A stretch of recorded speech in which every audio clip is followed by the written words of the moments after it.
Right, guys, just give me a minute. We're running a little bit late because I've just been recording my podcast this week with Dr. Graywell. It's been a fascinating podcast. Do watch my podcast, which will be uploaded on Friday. It's a fascinating one. Hello, Hobo. Lots of Indian flags. Welcome to the channel. Nice to see you. Right, guys, let's just give it a minute. See if anybody else wants to join us for the day.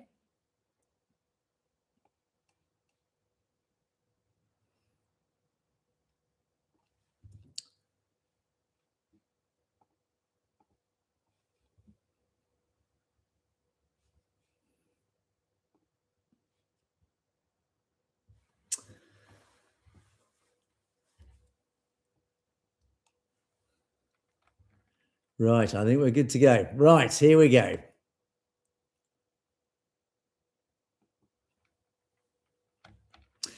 Indeed. Hello. Welcome back to Perspectives. Live again, as always. On today's show, we're going to begin in Punjab, where we cover the story of the last 10 days or so of a senior police official convicted in the 1995 murder of human rights defender Jaswant Singh Kalra, the man of the moment. Well, this policeman's vanished and they still can't find him, which of course does start to expose some rather deep flaws in state accountability. We're also, in today's show, going to head across to North America to update what's going on with the trucking industry. It is about time we actually had an update on just what's going on with the CDLs, the commercial driver's license. And we're going to fact check this rather escalating political and media scapegoating that's still going on. That, of course, is targeting Punjabi, particularly commercial truck drivers.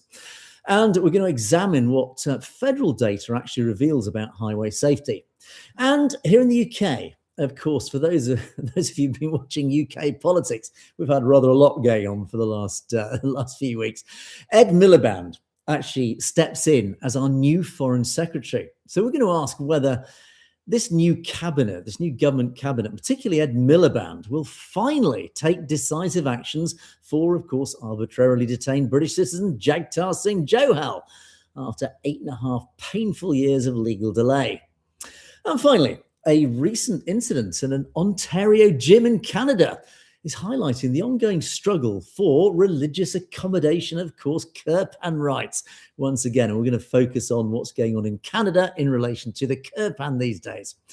So a packed show as always. And of course, at the end of the show, we'll take a look at loads of great comments. So do stay tuned for those. Right, guys. So thanks for joining us, as always, for you guys who's online. I can see Stay Safe there. As always, good to see you again. Stay safe. So let's get on with the news stories for today. Yeah, indeed. Oh, dear. This is the story just rumbles on about the fallout after that film Satluj. And, of course, the story by Kalra. Yeah, it is the story of justice and the pursuit of justice, this never-ending pursuit of justice. Well, this guy, former Punjab Police Deputy Superintendent Jaspal Singh, he was the senior most officer convicted to a life sentence for that abduction and murder of Bai Kalra back in 1995. And he's disappeared. He can't be located. So the search itself wasn't sparked just through a routine audit. It was actually triggered after public attention surged after, of course, that film, the film that was released on Z5, Satluj.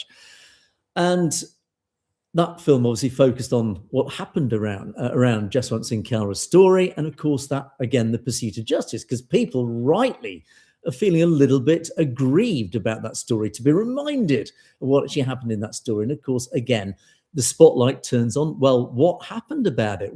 Did we ever see any justice?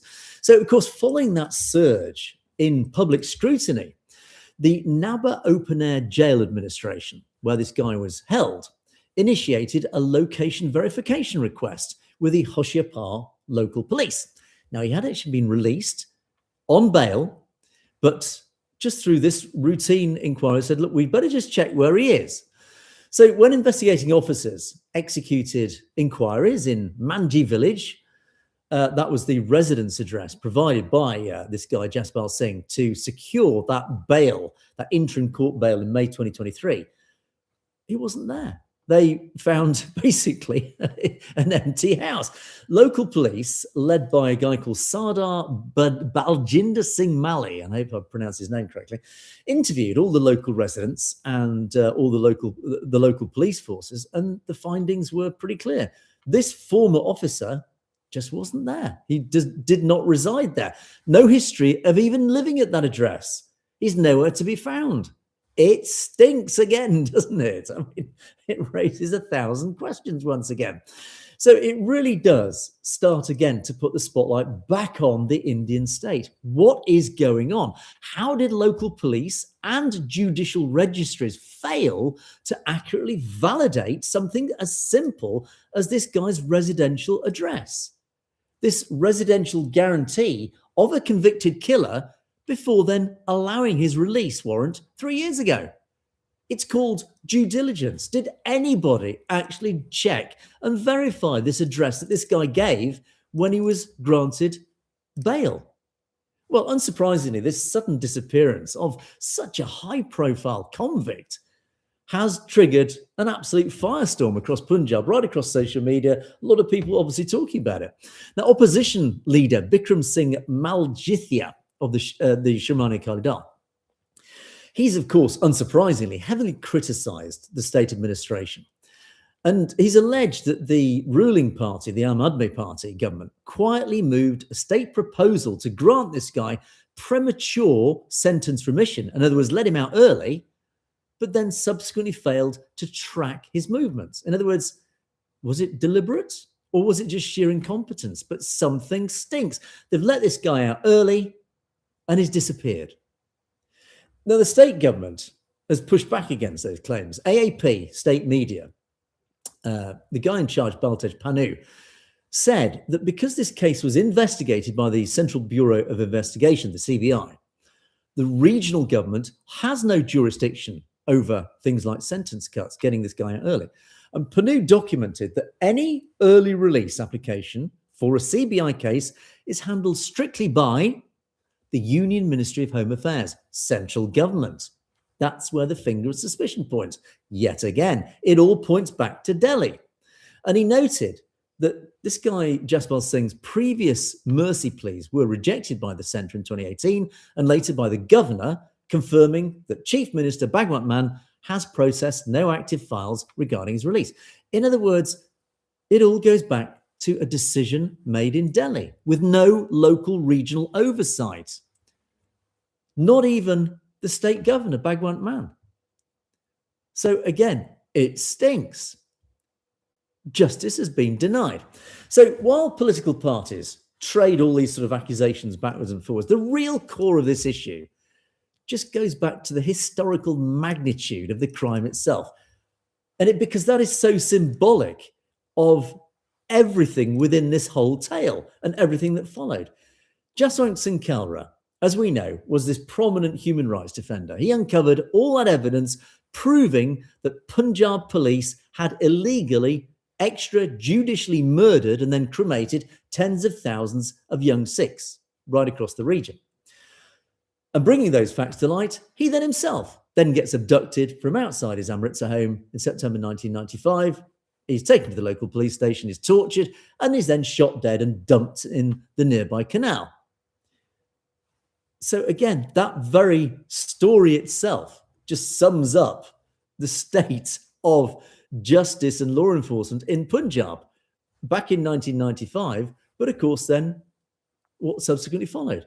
And following a decade-long legal battle that was led by his family and of course backed actually by a Supreme Court mandated CBI probe, a special Patiala court finally caught up with this guy and convicted him and 5 other police officials in November 2005. That's 10 years after the event, mind you. So they convicted him for murder, abduction, and criminal conspiracy. And then he was given a life sentence. And it was actually subsequently upheld by the Supreme Court in 2011. So you would think that justice had finally been served. But yet today, this key figure in that landmark conviction has managed to disappear. He's let out early and then he's just vanished. And the case itself does expose this broader systemic issue across Punjab, and in fact, really across India as a whole. When state institutions fail to maintain transparent records, uphold judicial accountability, you just get this vacuum of truth, of information, of justice. It is inevitably then filled, of course, as we've seen, by politicians posturing, blaming each other, trying to regain the narrative. But the upshot of it all is that justice is not served. People like this are getting away with it. And in recent weeks, of course, there's been loads of social media discussions surrounding the Satluj film and the whole story about by Jaswant Singh Kalra. And we've seen a resurgence of all sorts of unverified claims regarding casualty figures from the 80s and 90s. And in fact, I think tomorrow or maybe Thursday's show, I'm going to do a specific piece on figures that are being bandied around, and particularly by Hindus, because every time, and of course this film has provoked a lot of discussions. Of course, the Sikh community said that at least tens of thousands of Sikhs were murdered. And then you often see Hindutva or even just indoctrinated Hindus on social media come back and say, no, 25,000 Hindus were murdered by these Khalistani militants or the Sikh militants. That is their stock response. But there is actually questionable evidence to support that claim. Hi, TC. I see you've just dropped in. Nice to see you. Thanks for joining us. So I think I'll do a special piece maybe later in the week, maybe Thursday, just to actually examine and trying to uncover at least some sort of corroboration about the figures. We know, we talked a lot about the Sikh figures, but this claim by the Hindu community that 25,000 Hindus were murdered by Sikhs, how true is that? That is a question that we're going to look into.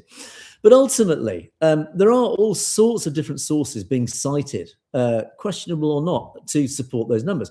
But decades of official silence and, of course, selective reporting from mainstream media are really at fault because they've left the public without any sort of authoritative, fact-based, independent accounting of the real human toll.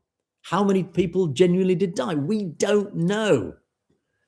But of course, every life lost during that period, it doesn't matter whether they were a Hindu or a Sikh, it still deserves recognition and truth. But sadly, when you get people like Jaswant Singh running free, released early and running free, it does reinforce a dangerous sense of state impunity. In other words, if you're working for the Indian state, you can kill people and get away with it. It's just the simple message that still keeps coming from the Indian state. And by Jaswant Singh Kalra built his whole legacy on the belief that documentation, evidentiary truth are always the ultimate defense against the state doing stuff like that. So the mystery surrounding Jaswant Singh's whereabouts is a real reminder, and the days that have happened since, of why that struggle for truth and transparency is just as urgent today as it was back in the 1980s and 1990s. In fact, more so today. Let's move on to North America. And I said actually in the intro, it is about time actually we did a bit of an update on this because we haven't talked about this story for quite some time. But of course, the story has not gone away. It is the story of the truckers across North America. And actually, we've seen, at least in recent times, recent days, recent weeks even, a bit more of an escalating wave of political rhetoric. Donald Trump waded in just a few days ago, wading into the rhetoric about truckers and even to some extent, anti-Sikh truckers. There's been a lot of legislative hostility. Of course, there's been a load of media misrepresentation. I won't quite call it misinformation, but certainly misrepresentation that's been specifically targeting Sikh and Punjabi drivers. And across all sorts of news broadcasts, political rallies, social media, it's all there. But ordinary and even just ordinary tragic highway accidents, the kind that sadly occur every day on America's roads, are increasingly being reframed as deliberate, malicious efforts by foreign-born drivers to, quote, mow down Americans. I mean, this is the sort of the conspiracy that's almost being implied by idiots on social media. So you can imagine the impact that that's having. And immigrant drivers, particularly, of course, Sikhs, who form that major backbone of the American freight industry, are being broadly portrayed as some sort of inherent public danger. So the real world consequence of this nonsense, of this misinformation, is, of course, it's immediate and it is severe. We're getting rampant racial profiling at places like weigh stations where the truck's going to get weighed officially, aggressive stops by the side of the road by law enforcement, a completely toxic climate of suspicion that is, of course, directed at drivers who are just trying to earn an honest living. And that, sadly, is what is happening across North America as we speak. So every single traffic fatality is a tragedy that, of course, does demand accountability through fair, rigorous, evidence-based judicial processes, like they are across the normal Western world. But there is a fundamental distinction between individual legal accountability and a broad xenophobic collective suspicion that we're now experiencing. In other words, you cannot tarnish a whole people, a whole community by the actions of one or two people. But that's happening. We saw it with the Kirpan, with the killing of Henry Novak recently in the UK. Suddenly the whole community gets tarnished with the same brush. It's just unjustifiable. And so when you examine the actual empirical data from the Federal Transportation Authorities, you get the facts, the real statistics. This political narrative that they're trying to push out of an immigrant trucking crisis, it just falls apart. There is no story to it. And according to data from the Federal Motor Carrier Safety Administration, the FMCSA, non-domiciled commercial driver's license holders represent approximately 5% of all commercial drivers in the US. Yet, they account for only 0.2% of fatal crashes nationwide. So that means immigrant truckers are dramatically underrepresented in fatal crash statistics relative to their overall share of CDLs.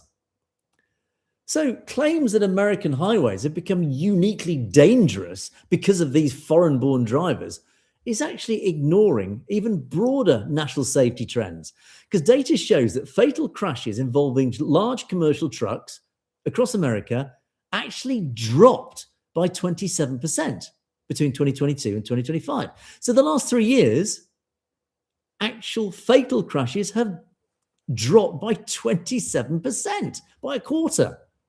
So taking just a handful of high-profile tragic collisions and presenting them as some sort of proof of a systemic safety breakdown, whilst entirely ignoring a 27% drop in overall fatal truck crashes, that is not an accurate representation of public safety data. It is just a deliberate distortion of the truth designed to manufacture fear. That is the reality. And you've also got to look hard and scrutinize how these high-profile incidents are being weaponized in the media, even before the actual facts of what happened are then established. So we've got one classic case. This is the case of Jashan. I'm going to make a mess of his name.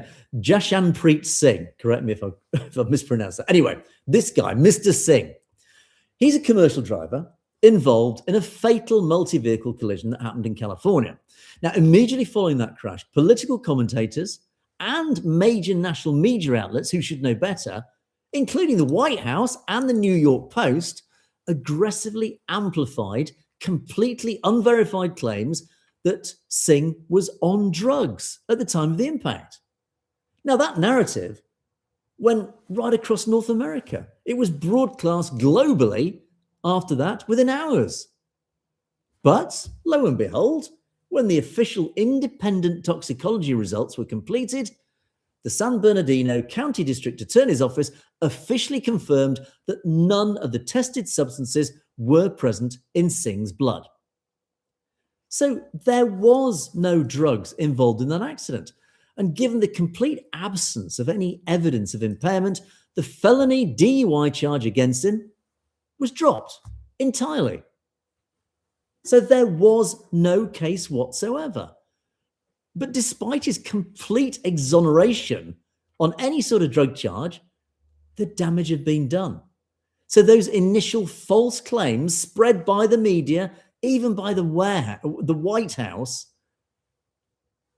had already been embedded in the public consciousness. The damage had been done. That fake news was already out there. You can't take it back. And then it had been weaponized then to justify broader crackdowns against Punjabi drivers. So beyond media smears, the legislative and policy landscape is also shifting in ways that threaten the livelihoods of tens of thousands of lawful workers in the same industry. Under existing federal law, it is already illegal for undocumented individuals to hold a CDL. Federal regulations strictly require documented lawful presence and work authorization to obtain a CDL. Yet, new legislative proposals, new laws, like the Delilah's Law in Congress, alongside recent federal administrative orders, they go way beyond addressing illegal entry. They now actively target individuals who do hold valid legal status to live and work in the US, including asylum seekers, DACA recipients. It basically effectively strips them of their CDLs, of their commercial driver's license, and essentially driving them out of the industry. Totally unjustifiably. And this legislative offensive, this lawfare, let's call it what it is, this lawfare aligns directly with executive proposals from Donald Trump. And he announced plans to remove non-citizen truck drivers from American roads and replace them with military vets, suggesting that any military veteran, who drove heavy vehicles in the armed forces should be automatically then granted a CDL. And if fully implemented, this policy shift would hit the Sikh diaspora with I was going to say with a slap in the face. It's harder than that. It's a full hand in the face. It's just unbelievable. Donald Trump should know better. I understand where he's coming from. It was meant with good intention, but it completely misses the mark. And of the estimated 750,000 Sikhs living in the United States, 750,000 Sikhs, roughly 130,000 to about 150,000 work in the commercial trucking sector. And in states along the West Coast, Punjabi drivers are estimated to make up to 40% of the entire long-haul trucking workforce. So you can see the impact that this could have. At the enforcement level, the pressure is already being felt on the highway, and the reports coming from right across the community, and specifically also from advocacy groups like the Sikh Coalition, as always, they're finding out that federal agencies, including Immigration and Customs Enforcement, amongst others, are increasingly stopping commercial rigs on key transit corridors, subjecting Sikh drivers to intrusive questioning, even when their licenses, their registrations, their medical cards, immigration papers are fully compliant. It's discrimination. There is no other way to describe it, but it's state discrimination. That is the dreadful part of this. So anyway, thanks to the Sikh Coalition, who, as always, are on the vanguard of trying to fight back and defend the community across North America. They have, in response to this wave of profiling and what have you, they've launched an emergency Know Your Rights campaign. And it's, as you can see from this is their poster, it's in both English and Punjabi. And drivers are basically being advised to obviously maintain your paperwork. Make sure it is absolutely meticulously correct. Don't give them any excuse. So in other words, meticulously updated paperwork. Establish family emergency plans. Save legal defense hotlines. Remember the phone numbers. If you stop and you need help, you can call somebody. And exercise their constitutional right to remain silent regarding their immigration status. And of course, firmly refuse to sign any enforcement documents without consulting an attorney first. So it's all, again, it's pretty obvious stuff, but every CDL owner in the Sikh community needs to read this and be fully aware of all the advice. And in reality, the commercial trucking industry is the lifeblood of North American supply chains. It is the supply chain. It delivers food, it delivers fuel, goods to every corner of North America. And Punjabi and Sikh truck drivers have spent decades building businesses, keeping those vital, critical supply lines open even during national crises, and absolutely maintaining exceptional safety records. That is the truth of it. But when we're faced with this dehumanizing, discriminatory rhetoric, the media, who are inflaming it and escalating it, frankly, who should know better, and then, of course, state profiling by the law enforcement agencies, they're not making highways safer. All they're doing by this is dividing our communities. They're undermining, actually, due process. And the impact, of course, is it's threatening the absolute livelihoods of thousands, tens of thousands of hardworking Sikh families who essentially are keeping the US economy going.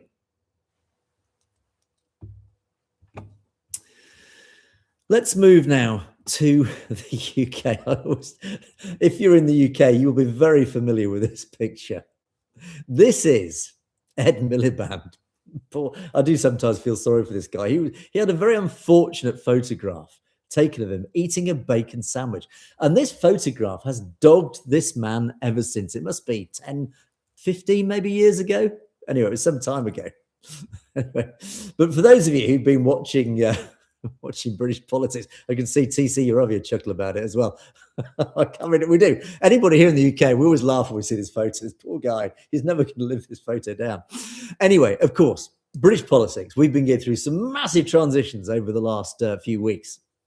And of course, it does have a huge impact to the Sikh community. And particularly because it does specifically have a major impact on one of the most persistent and painful human rights cases involving a British citizen abroad. We all know who I'm talking about. It is, of course, Jagtar Singh Johal. So after Keir Starmer departed, Andy Burnham then took over in the most undemocratic way, which has got most of the British population up in arms, metaphorically speaking, saying this is not democratic. But anyway, that's a different story. This guy, Ed Miliband, has been appointed as the new Foreign Secretary. Keir Starmer, you're absolutely right. Don't let me go down that rabbit hole, otherwise this show will be 3 hours long. Anyway, so yeah, it's this guy, Labour figure, Ed Miliband. He's been appointed as our new Foreign Secretary. And I know there was a rolling of eyes and, oh no, collectively across the land. With that appointment, he has become the 9th Foreign Secretary to hold that position since Jaggi was imprisoned arbitrarily back in November 2017, when he was abducted off the streets in Punjab and then bundled into the back of an unmarked van, back to a police station, tortured, and he's never been seen since, other than the few visits he's been allowed. Now, for the British Sikh community, and of course for human rights organisations right across the world, this appointment in this new cabinet reshuffle, Burnham's cabinet, it does bring a renewed urgent focus to that whole case, the case of Jaggi. And because Jaggi's case has come to symbolise the systemic failure of not just the Indian government, but the British government to protect its own citizens against foreign states. Even the US, I mean, I even found this on the US government website. Even they, the US government, bless them, are saying, you need to do something about this. This is actually USCIRF, the United States Commission on International Religious Freedoms. But yeah, even they in the US point to the case of Jagtar Singh Johal. Now, to understand the stakes facing Ed Miliband, our new Foreign Secretary, you've got to look at the staggering length and judicial absurdity of Jaggi's 8.5-year ordeal. So back in October 2017, he was a resident of Scotland. He travelled to Punjab to marry his fiancée. Then 3 weeks after his wedding, I think it was even less than that, he popped out to buy some cigarettes. And he was ambushed by plainclothes police officers, black cloth over his head, and then arrested, as I said, never to be seen again. But for 10 days, he was actually, those first 10 days, he was held incommunicado. That means no contact with anybody. Nobody knew where he was, in an undisclosed location, completely denied access to any sort of legal counsel or his family or even British consular staff, which again flies in the face of any sort of democratic norm or rule of law norm. And during that period, he was subjected to severe physical torture, electric shocks applied to his ears, his nipples, his genitals. I mean, it brings tears to the eyes. Forced limb extension. That's a euphemistic way to say basically his arms and legs were stretched to the point of dislocation. Threats of being burned alive. This is India. This is India, for heaven's sake. This is what they've done to this guy. And under extreme physical and psychological coercion, he was then forced to sign blank sheets of paper and record video statements that Indian authorities subsequently then claimed was his confession, linking him to political killings in the state. But that is India. And again, I'm going to say it again, that is India, the country that we've just done a free trade agreement with. It just stinks. Anyway, so we are nearly 9 years later, certainly 8.5 years later. The legal narrative presented by India has actually entirely unraveled because, of course, there was a ruling at the Moga District Court in Punjab where Jaggi was acquitted of all charges in that primary case against him. There are 9 cases in total. So the main case he was acquitted of. The court said that the state prosecutors had, quote, miserably failed to produce a single shred of reliable, credible evidence connecting him to the crime, despite having 7 years at the time to build the case. And despite that full judicial acquittal, Jaggi remains still in prison. And all the other 8 cases are mirrors of that first case. So again, under any normal democratic rule of law principle, all the other cases should collapse likewise. He should be acquitted immediately. Yet India's National Investigation Agency continue to hold him under these 8 duplicate, what they call it, zombie cases, all rooted in that same torture-extracted confession. And in an absolutely disgusting display of judicial delay, Indian prosecution witnesses repeatedly failed to appear in court for 8.5 years. And each time they failed to turn up, the judge said, right, we'll postpone, adjourn for another month. And this has been going on for 8.5 years.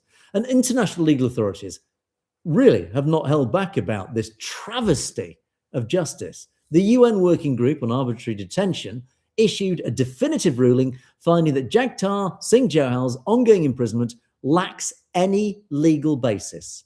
It violates international law and is entirely based on discriminatory grounds related to his Sikh faith and human rights advocacy. And then more recently, 10 independent UN human rights experts issued a joint statement warning that Jaggi's prolonged indefinite detention constitutes a form of psychological torture and a profound, quote, miscarriage of justice. And they urged India to drop all charges and release him immediately. Yet, despite all of that, the response from Whitehall, from our own government, over the past decade, that includes the current administration of Labour, the Conservative government before that, has been characterised by complete and utter paralysis, diplomatic appeasement, trade deals.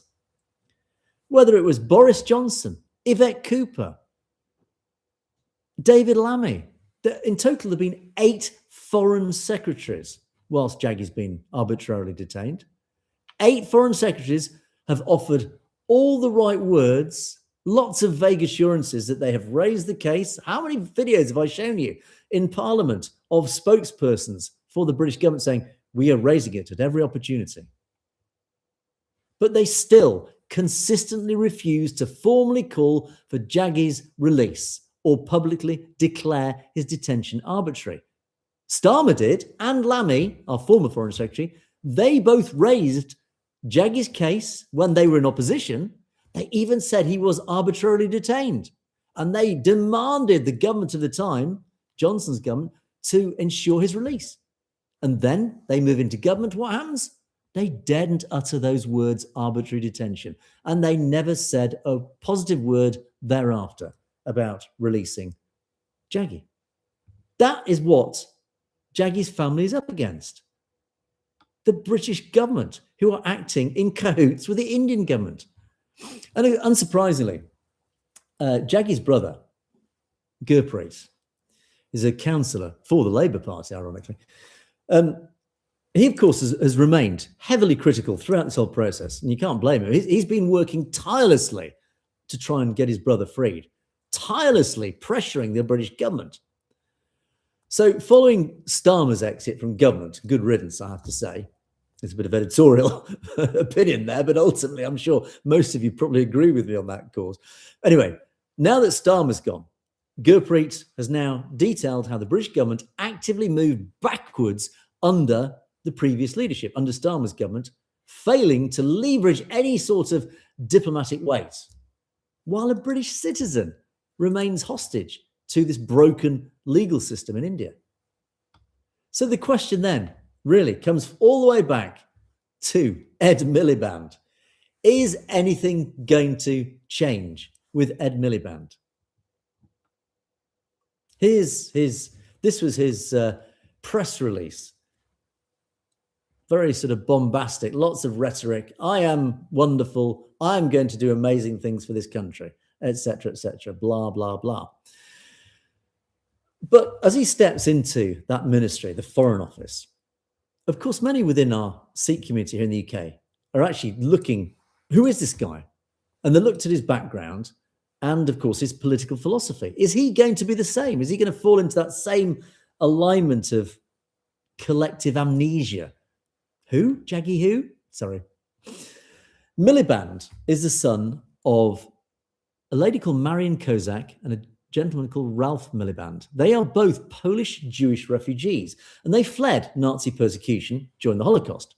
So his family's lived history is actually then steeped in the reality of state-sponsored tyranny, dispossession, and of course the profound importance of human rights. So in theory, because of that background, there is some sort of expectation from all of us that maybe in that bacon sandwich eating face of his, maybe Ed Miliband might possess a deeper understanding of what it means for an individual like Jaggi, of what he's going through. But personal empathy, of course, usually comes up against the cold reality of British foreign policy.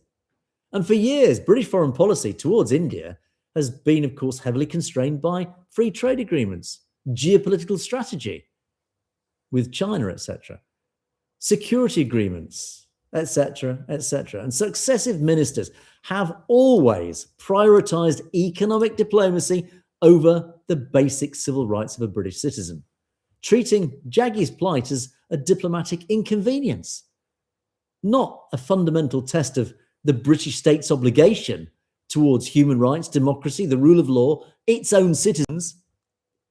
So if Ed Miliband just repeats the scripted talking points of his predecessors, expressing concern, but then allowing Indian prosecutors to stall for another decade, he's just going to perpetuate a dangerous precedent that a British passport is meaningless. It offers you no protection against state-sanctioned kidnapping and torture if you happen to fall foul of India. And Jaggi himself did send a direct message from his cell recently to British officials during a recent consular visit. And he said, I am stuck in a broken country with a broken judicial system. In other words, words, polite diplomatic inquiries are just not enough anymore.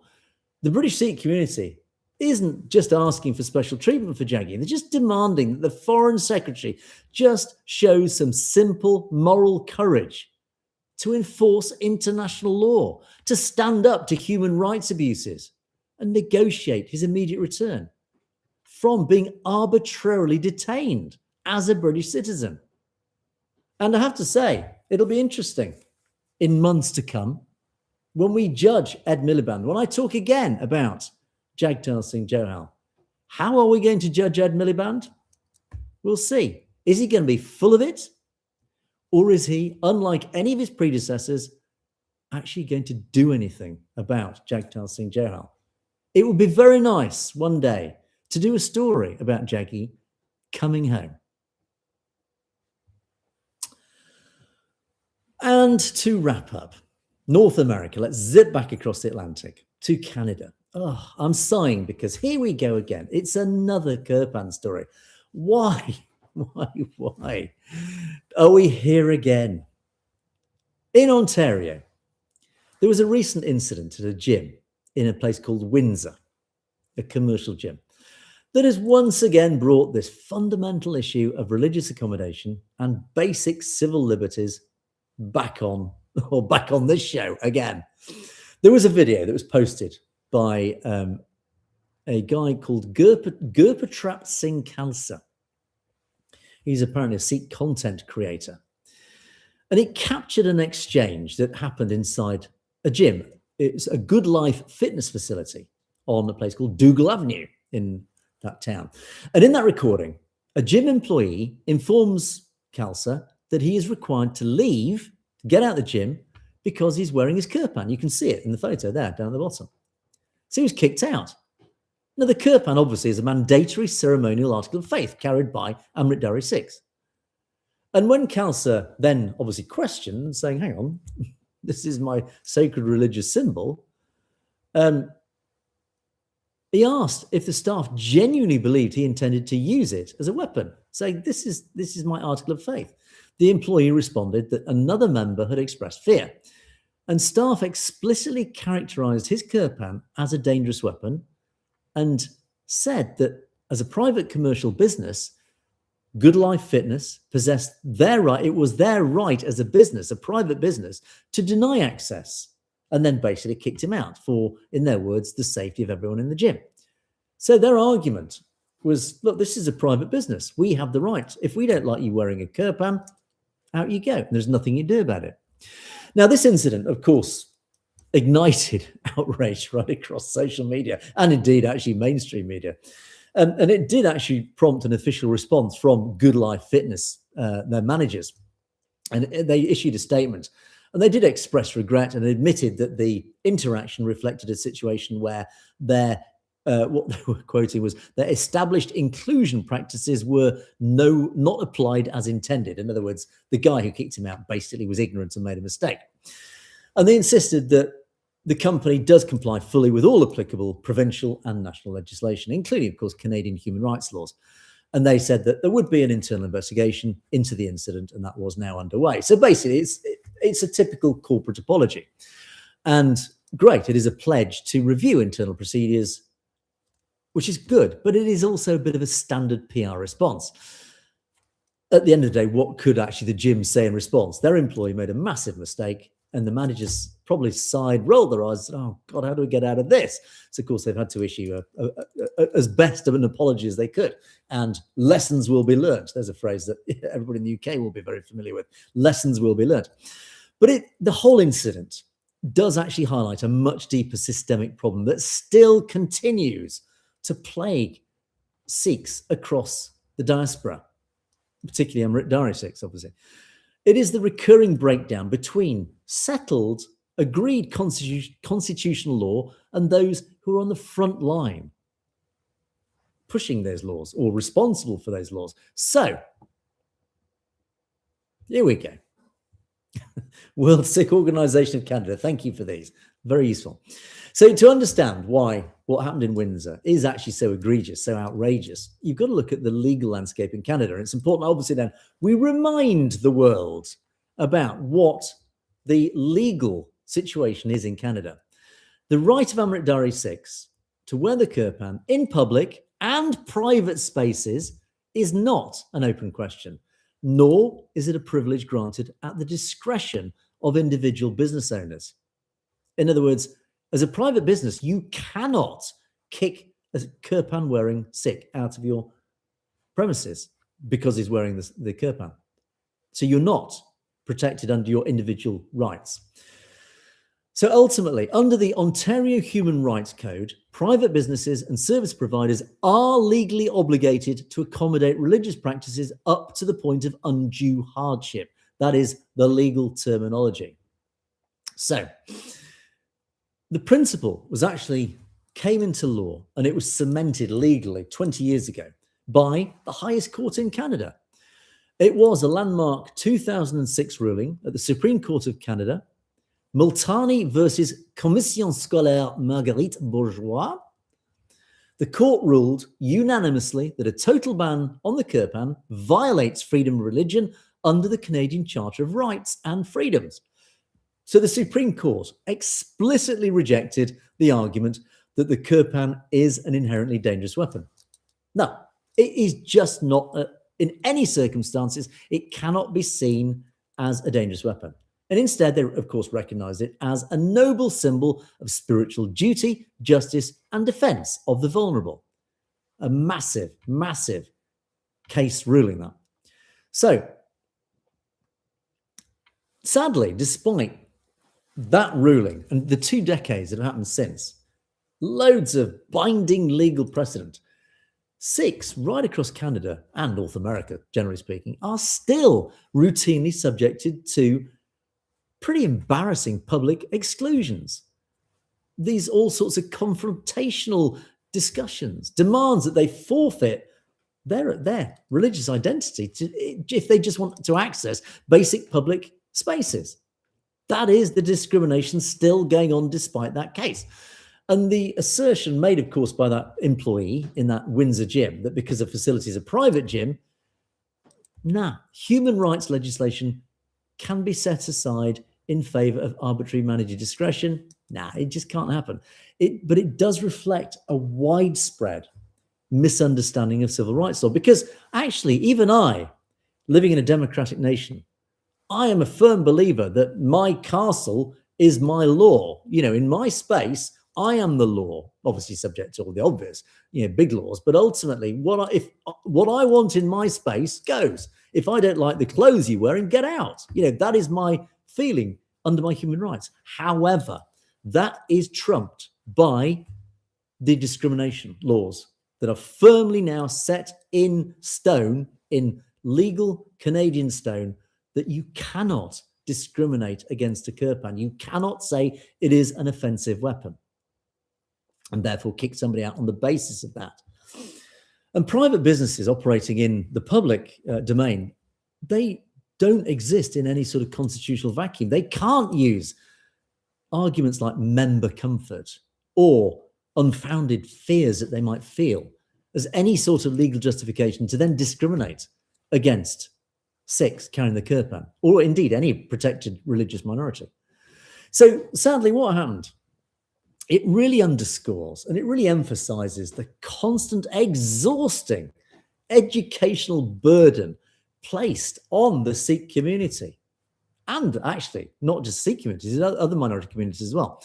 Because time and again, Sikhs are forced to act as on-the-spot legal educators. They have to tell that person, educate them about the law, defending their fundamental rights while filming these interactions, essentially to ensure that their own safety and protection against any sort of false accusation. So this guy who had to film this incident did so essentially to protect himself against any sort of false accusation. The truth, he had to make sure the truth got out there. And this really is why civil rights advocacy organizations like the World Sikh Organization up there in Canada have been forced to continually issue all these sorts of public reminders to re-educate everybody, corporate entities, private individuals, the state even. So they do work extensively just to ensure that frontline staff are fully aware of what the law is. And, when you look at the broader picture, there is a clear common thread through, actually, in fact, really through today's program. And it is whether the struggle for state transparency in Punjab, fighting xenophobic scapegoats in America over the truckers, challenging British diplomatic paralysis over Jaggi, or even just standing up to casual discrimination in a gym. Civil liberties are never truly guaranteed simply because they're written into law. Sadly, we need to continuously assert, defend, demand that those laws are enforced. In other words, we cannot relax because sadly, these laws, although they exist, are rarely, or not rarely, but certainly they are not always applied correctly. So there you go, folks. Those were today's news stories. And well, look at the clock. We've got 12 minutes. That's great. So we've got some time to go through today's comments. Thanks to you guys, as always, for your wonderful contributions. And today's comments come from, yes, thank you, Stay Safe. I've just seen your comment pop up. Did you hear that there's a Gen Z protest in Delhi? Yes, I did. And sadly, it was too late to make today's show. The cockroaches, as they are well known. And I've talked a lot about the cockroaches in past shows. The cockroaches are basically Gen Z. They are the youth, the young, who were referred to by an Indian minister as cockroaches. So they took, as a bit of a satire, a bit of a joke, they took on that name and said, right, if you want to call us cockroaches, we will call ourselves, ironically speaking, cockroaches. And we will show you just how powerful cockroaches are, because they started a whole new protest movement called the Cockroaches. And I have heard, apparently, and I only heard it literally a few hours ago, that yes, there are indeed clashes happening in Delhi between obviously the state and the cockroaches. Oh, a judge said that. I didn't realize it. Interesting. Okay, well, this is a story that I will hopefully bring you to in tomorrow's show. And so I'm just trying to read your comments as you're writing them. Yeah. So ultimately, yes, I will. I'm going to research that story. As I said, I have only just heard about the cockroaches being targeted in Delhi, clearly, and it could potentially be one of these big catalytic events that I always refer to. And I've always said, since we started talking about the cockroaches, that they may potentially hold the key to a much, much bigger story that is unfolding across India. My podcast, I'm slightly late this afternoon for today's show. The reason was I just recorded my podcast with Dr. Graywell. Do watch it on Friday, particularly. Well, actually, we had an interesting discussion, particularly at the end. And Dr. Graywell is absolutely adamant. He says India is breaking up. It is on the verge of breaking up. I wonder if these cockroaches are one of those catalytic things, entities, whatever you want to call it, that could actually start those dominoes to fall. It's a fascinating story. So anyway, thank you guys in the comments for raising that. I will look into that, and hopefully in tomorrow's show I'll do a story about that. Send me your comments. Let me know your thoughts about what you've seen about the cockroaches, because of course I can only access it from outside of India. It's very hard to get the truth of what's actually going on in India. You guys who are connected through social media to people in India, please message me, email me, comment, whatever. Just get that information through to me so I can talk more knowledgeably about what is actually happening on the ground with the cockroaches. So yeah, absolutely. Gather intel, please. I need you guys. You are the Perspectives Army. You are the Perspectives researchers. I need you guys, please send me any information that you have about what's going on the ground. I can only access obviously what's on Google effectively, or out there in the media, in the mainstream media, and to some extent social media, but it's you guys who can dig out the truth. So please, that is your task, your homework for tonight after the show. Anyway, yes, we must rush on through today's comments. So Sat Bashan Singh kicks us off. It will hinder us off by overpowering. What was this about? A country's mainly money oriented. Yes, this was actually a bit of a philosophical comment. Ultimately, it is the weakness of human beings. This is what always brings down societies. It doesn't matter if you're a communist society or indeed you're a capitalist society. It doesn't matter what your religion is. And I have to say, to some extent, excluding the Sikh religion, interestingly, but most of humanity, its biggest weakness is human beings. Because sadly, we still have human beings who are sadly tainted with some of the sins. I think in Christianity, was it the 7 sins or something? But ultimately, human beings tend to be quite often greedy. They can be lazy, they can be slothful, or whatever. But it is human beings that are the weak point in all these things. Fortunately, there are many who are strong.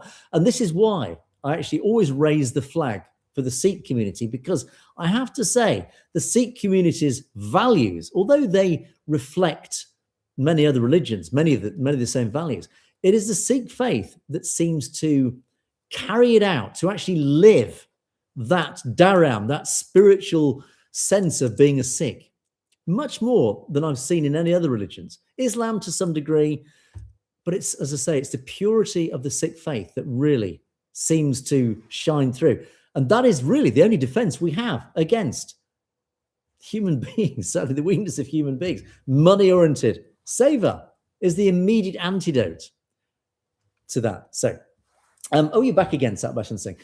This is interesting. America was built by the Irish, Welsh, and Scottish, but it was the English royalty. This is all about the elite. And again, it's another philosophical point, but ultimately the point being made here and refers to is it is always the 1 in 10s that I refer to. It is always the elite, the ruling elites, whether it is in India or the British or indeed America. Everywhere around the world, in all our societies, it is usually ruled by some form of elite. Even in communist countries like China or Russia, exactly the same. It is those 1 in 10s who have the ruthless, psychopathic ability to stamp on the weak, to claw themselves to the top because they are genetically designed to control and want everything. That, sadly, is, again, one of the weaknesses of humanity. So, Sukhwinder Grower, Vaiguruji. I couldn't put it better myself. And a Sat Sri Akal to you too. Thank you, Sukhwinder, for dropping in. A lovely comment. Thank you, Noah Crazy Magic. Best show, Angus. Thank you. Well, tell more people that we're here, that we exist. It would be nice to get the numbers up. So thank you for that lovely comment. Much appreciated. Kuldip, a very good presentation. Very informative. Thank you. Khalistan Zindabad. I absolutely, totally endorse your comment on every level. Thank you for that. And Jagdev Singh joins in as well. Vaiguruji Ka Khalsa, Vaiguruji Ka Fateh, Khalistan Zindabad. So good you said it twice. Absolutely right. Gaman Grewell. Thanks, Angus. And Dr. Grewell. It was a great podcast. Do watch last week's podcast. It was a fascinating one. And Uncanny Wizard wades in with a thumbs up and all the right emojis there. B Singh. India, this made me laugh, and I had actually had to look this up. India isn't the largest democracy. India is the largest fiducracy. Now, I hope that's not a rude word, but I do understand it is a slang word, and I actually had to use a bit of technology to understand, because obviously there's a reference to, I guess, Punjabi. But fudu apparently is a Punjabi slang word for a fool. So, yeah, I think you're absolutely right. I think I couldn't describe it better. Balbinder Kula. Oh, we've got a sing, we've got a bicep, thumbs up, and a Sat Sri Akal. That's a lovely collection of. Oh, in fact, particularly, I like the Khalistan flag there in your profile picture. That definitely gets a mention. And a love heart from Pal. Thank you. Sending the love back to you. Great program as always. Thank you for your endorsement. Much appreciated. And indeed, sadly, again, this system can't bring across the Punjabi, but you know who you are. Thank you for your comment. Good job, Angus. Keep up the amazing work. I can only keep up this amazing work if you guys are there feeding me the information, feeding me the support, because together, shoulder to shoulder, as I often say, it's not just me talking to you. It is all of us as this united family with one goal in mind. It is all of us who are keeping up the good work. It is all of us, beholden, obliged, mandated, whatever you want to call it, to get us over the line of Khalistan. We are getting there. FBI, good job. Indeed, Operation Hardball, great job. And I have to say, well done to law enforcement, RCMP, FBI, DOJ, all those organizations involved. Where it's failed, as always, is the politicians. They are the ones, and I often talked about this in the past, the law enforcement have done a great job. The intelligence services, CIA, CSIS, they've done a great job getting all that intelligence to get those guys behind bars, to build the case of Operation Hardball. Where it's gone wrong is where the politicians get involved. Because, as I conspiratorially pointed out, I believe a deal's been done with India. In other words, we'll quietly brush that. We'll blame criminal gangs for this, as long as we can keep our diplomatic relations okay, so we can carry on with our trade deals. It's the globalists who've got involved, sadly. But yes, absolutely. Full credit to those guys who actually did the work on this. It was the FBIs, the CSISs, the DOJs, the CIAs, the RCMPs, etc., etc. And I think their hands have been tied. You can see the representatives like Mike Duhem, Lisa, whatever her name was, of the RCMP, squirming in their seat when they had to say through gritted teeth that the Indian state wasn't involved. They know. Of course they know. They just have been told not to admit it on camera by the politicians. Thank you, Gurpreet Pal Singh. A whole row of love and a whole row of love back to you and all of you guys. TC, hello, TC. I think, you're still online. Nice to see you online as well. Dr. Grell, the Indian state spectacularly demonstrates how to weaponize the word democracy. Now, you have an interesting redesignation of democracy. It should be replaced with democracy. And actually, how interesting. There's a whole philosophical discussion about that. Navjot Nijar totally agrees with you. Do we live in a democracy? That is a massive question. You only need to see what's just happened here in the UK with the anointment, the coronation of our new Prime Minister, Andy Burnham. There was no democracy in that. It flew in the face of any democratic expectation. So do we in the West really live in democracies? Even the United States, the greatest, largest Western democracy. When you look back, we've had 2 Bushes. How many Kennedys? These political families, even the Clintons, Mr., and then we nearly had Mrs. Clinton. Is that really democracy, or is it just the elite handing over the reins to the next person in their elite conveyor belt? I don't know. It's a big discussion. We don't have time, obviously, to go into great detail. But yeah, do we really live in a democracy, or is it an illusion of democracy? We're just told, here's who you can vote for, but we didn't select those people. Another one, another up for the FBI. Absolutely, Murgy Vlogs. Rinku and Uncanny Wizard likewise weighed in full support of that. And I believe this might be the last comment. It is. Oh no, we've got Sufty Muffins as well. But certainly, Murgy Vlogs, Rinku, Khalistan Zindabad, and a line of ice cream cones from Sufty Muffins. Stay safe, you're back again. They're still rowing over this film. Meanwhile, Khalistan has opened a few more minds. Indeed, it's all about getting the news out there. The more people that watch that film, the more people start asking questions, the more people then, just by extension, start to understand about Khalistan. Uncanny Wizard. Yes, this was really it just sums up what happened in those awful times that the film covers, the 1980s and 1990s. Because of the bounty payments that Butcher Beant, the chief minister of Punjab at the time, he issued bounties, money, rewards to police serving under KPS Gill. If you bring in a Sikh, doesn't matter if you've got no evidence, but as long as you bring in a Sikh, we'll pay you a reward. So because of that, as you rightly say, Uncanny Wizard, they just found a body. They just needed any Sikh. They picked on any innocent Sikh. They shot him, killed him, they put a gun next to him and brought in senior officers. Look, I've just killed a terrorist. It was an absolute travesty of justice. And well, I mean, there's the whole series of supporting comments agreeing with that. Absolutely. And that, sadly, is what happened. So ultimately, where are we? Truth is life or death. Khalistan Zindabad. Uncanny Wizard pops back in with Khalistan Zindabad. And Hardel Singh, yep, you watched it. It was very sad. Yeah, I'm shaking my head because I'm, again, speechless. I've just run out of adjectives to describe how awful those times were. It's shocking. It's almost unbelievable in today's day and age to think that it occurred in our lifetimes in a supposedly democratic country. Oh, sadly, Jupiter, we couldn't see your comment, but TC loved it, whatever it was. Oh, I know what it was. It was respect to our shaheeds. I think it was raising respect and remembrance to our shaheeds, those who gave their lives for the ultimate fight against oppression, for human rights. Gentleman over my shoulder, prime example. And this is an interesting one. The Commercial Clerk, welcome to the show. Are you watching from Delhi? If so, fantastic. I can't tell you the good news it is to know that we've got viewers in Delhi itself, particularly who support Khalistan. In other words, fringe movement, do me a favor. There are people all over India, even in the heart of Delhi, who support the concept of Khalistan. Thank you, the Commercial Clerk. Bless you. It is wonderful to know that there are so many supporters. That's why I keep telling you guys, never feel alone. Never feel, as a Khalistan supporter, that you are alone. There are millions, literally millions, if not tens of millions of supporters, not just in the diaspora, as India tries to say, but also within India itself, even in Delhi.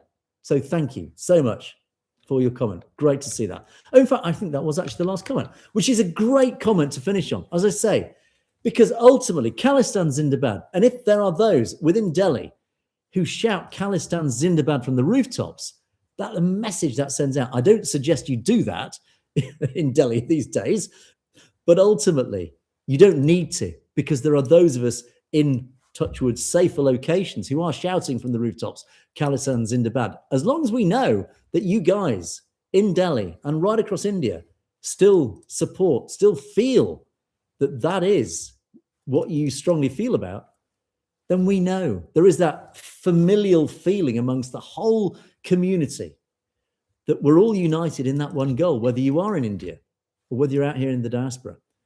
And it's going to happen. It is going to happen. I keep saying this. I don't know when. It is, by definition, it's unforeseeable exactly when it's going to happen, but it is going to happen. Hobo pops back in with a whole sequence of Indian flags, which in fact was the comment that opened our show today. It was Hobo. Thank you for your comment. With obviously you're a big believer in the united boundary of India. That is your prerogative, and I totally respect your prerogative. It is your right to love and support and cheer for India. I love India, but ultimately I also love democracy and human rights more, which is why Punjabis must have the democratic right to vote what they would prefer. Would they prefer to be holding up their Indian flags, or WHO Panzer's just dropped in? Don't be rude to him. He's got a democratic right to support India, and I totally endorse your right to do that. But ultimately, yeah, you know what we stand for. We stand for that flag there, the Khalistan flag, and it's going to come, and you will be welcome in Khalistan, because you'll be able to contrast society in India as it is today, its complete obliteration of the rule of law, its dismissal of any sort of democratic norms, and compare that to what will be Khalistan. And all you need to do is look at the Sikh Empire just to get a flavor of what Khalistan will be. And you will be welcomed with open arms into that democratic nation as an equal, which I bet you don't get in India, even if you're a Hindu. Unless you're a Brahmin or one of the upper castes, you are still a prisoner in your own country. Anyway, on that note, we're well over time because I've been wittering, as I tend to do. Thank you to you guys. Thanks for all your comments. Do keep them coming in. Much appreciated. Spread the word. We need more people to watch the show. Thank you for all your contributions in the show. Much appreciated. Great to see all the comments scrolling through. Always nice to see that you're there. But that is it for today. Tomorrow is Wednesday. I will be broadcasting live, God willing, touch wood, at 5 p.m. UK time. And yes, of course, as I say, I've just recorded the podcast, which will go up on Friday as well. So I've got tomorrow's show. Then Thursday will be pre-recorded. It won't be live on Thursday as usual, but Wednesday, tomorrow, I'll be back at 5 p.m. live. It would be great to see all of you guys there. So do join me there. In the meantime, yeah, please go out there, find me some information about what's happening in Delhi with the cockroaches and the riots, whatever it happens to be. But that's it for another day. Thanks, you guys. Thanks so much for your support, your loyalty, your continued watching. God willing, I will see you guys tomorrow, and I'm going to sign off the show and try and find how to close off the show. But in the meantime, have a great night, guys, and I will catch you guys tomorrow.